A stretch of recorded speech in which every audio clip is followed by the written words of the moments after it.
What's up guys, this is Mike here. Today I'm going to be showing you my helmet cam setup along with the mods that I've done to improve my GoPro. The first and most recent mod that I'm going to show you is actually these Allen screws that I replaced the default stock thumb screws with. They're the M5 by 0.8 by 20. You can get these at Lowe's or Home Depot or any place like that.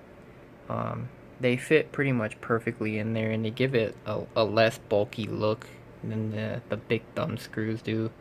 As you can see the difference between the screw and the thumb screw. The only downside is if you need to adjust your camera on the fly, you need to carry an Allen tool that fits them. But for me, that's not a big deal. It looks so much better. The second mod that I've done is I've taken a Dremel to the side where the mini USB connector is right here, and basically carved out a hole for the GoPro 3.5mm adapter that I ordered to run an external mic in my helmet. I didn't do the best job right here. I actually ordered the angled one, but I ordered the wrong one off Amazon, and it only gave me mono sound. So I ordered that one just to be safe and have one that works, and I had to kind of carve it out a little bit more, and I should have took more time, but it looks alright and still fits in there pretty much snug the way it's supposed to. Let's see if I can get that in there. So there you see right there, it fits snug. I'll probably put maybe something around it just to um, give it a little more snugness, but I'm running the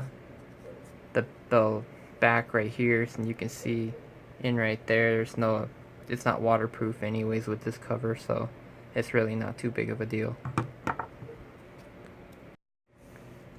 The third and probably best GoPro mod that I've done so far is this battery eliminator kit, which I got off Amazon.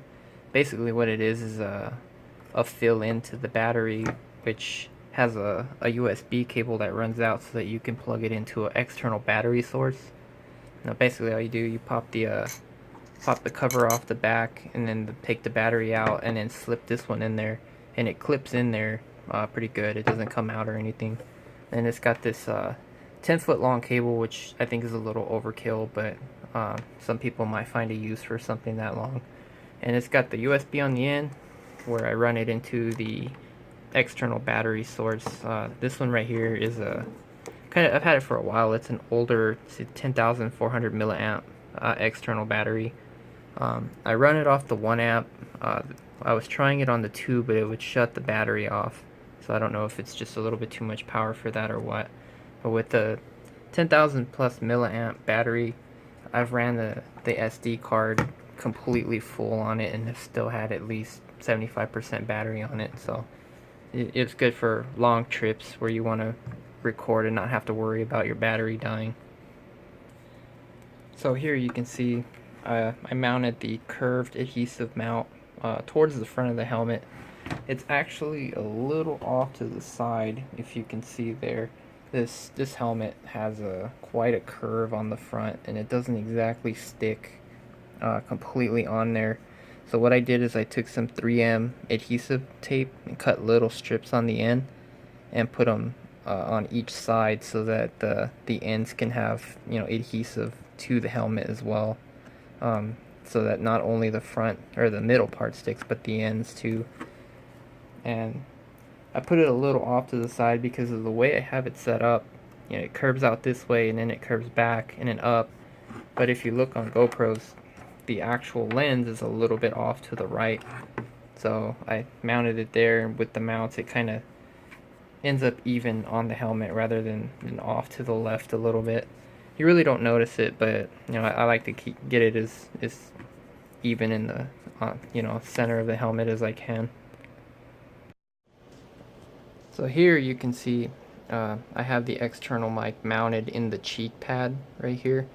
It's a Sony ECM PC60 microphone. It's an omnidirectional, just plain 3.5mm external microphone.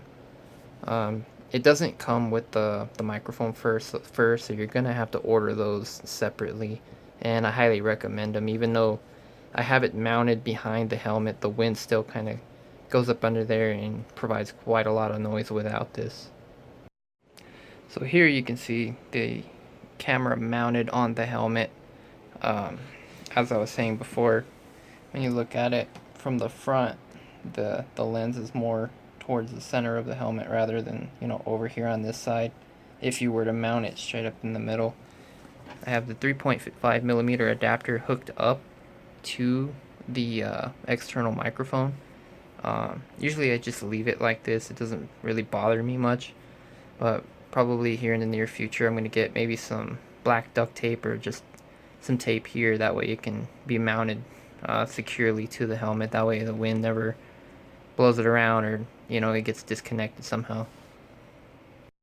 So with the way that I have these mounts set up, I could just use one mount and then have it right there, but I use this curved one, if you can see right here, so that I can bring it out from the helmet a little bit. That way I have some room to bring it back or move it forward, or you know, just have, you know, a little bit of play. That way it's adjustable. So usually when I'm riding down the road, when I'm on the bike, I'll have it here. The windscreen kind of blows the air up over, so it doesn't really provide too much drag or anything, or pull my head back or lean it forward or anything like that. It's pretty central. And with the battery eliminator kit, which is, I call it an extender kit because, you know, you still need the battery, but I usually have this either, you know, in my pocket, jacket pocket, or in a backpack or something, just out of the way. That way you could record for quite a few hours and not have to worry about your battery dying, or you not capturing something on video because your battery just didn't last long enough. So there you have it, guys. This is my helmet cam setup. It's pretty much ready for me to go out on the road and make vlogs or capture crazy stuff that happens out on the road on video and not have to worry about anything else other than my personal safety. So have a good one, and thanks for watching, guys. Bye.